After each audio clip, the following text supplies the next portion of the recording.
are going to discuss the rights and responsibilities not only of the citizens, however, of everyone who lives on the premises of the United States of America.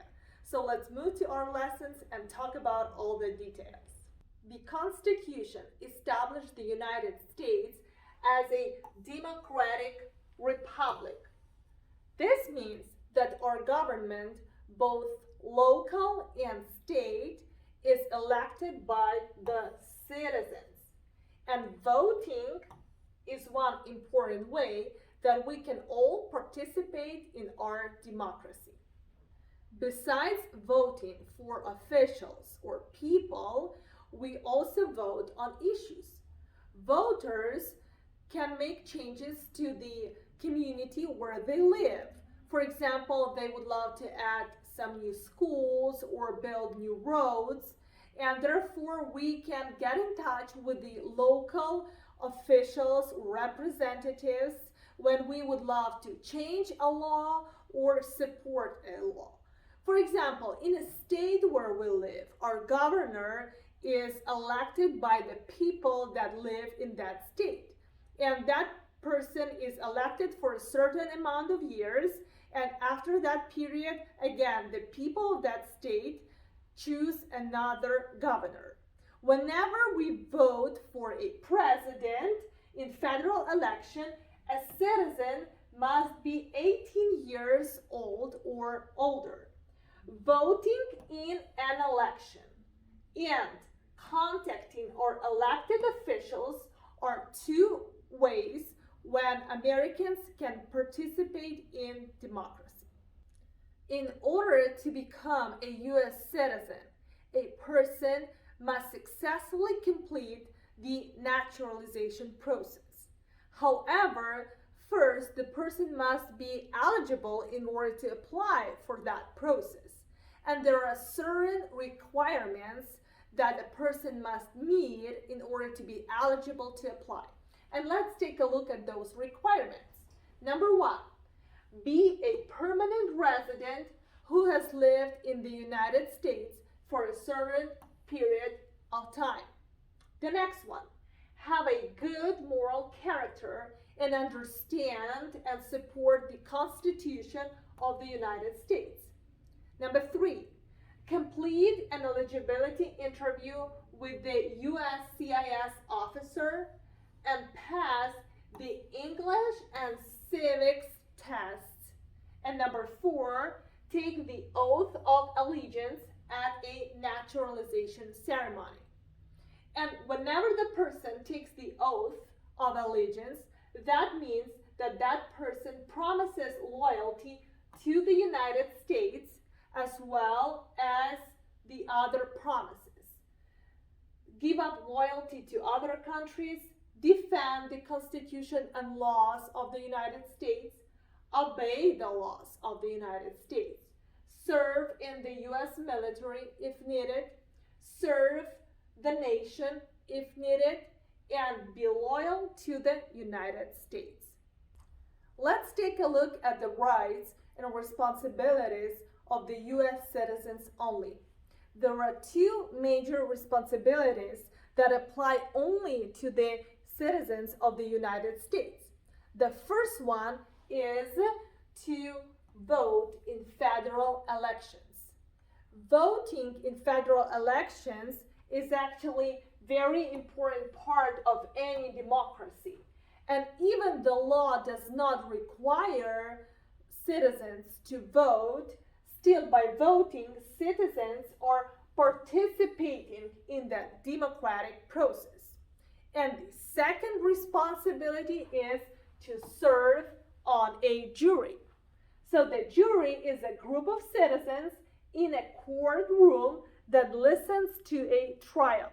So when a person gets a letter in a mail saying that that person must appear to a courtroom and to serve on a jury duty, that means that person must go and serve on a jury duty. And now let's take a look at the rights and responsibilities of everybody who lives on the premises of the United States. And the major responsibility is to make sure that all the people are paying their taxes and paying taxes on time. Every year, people must send in their federal income tax forms by April 15th.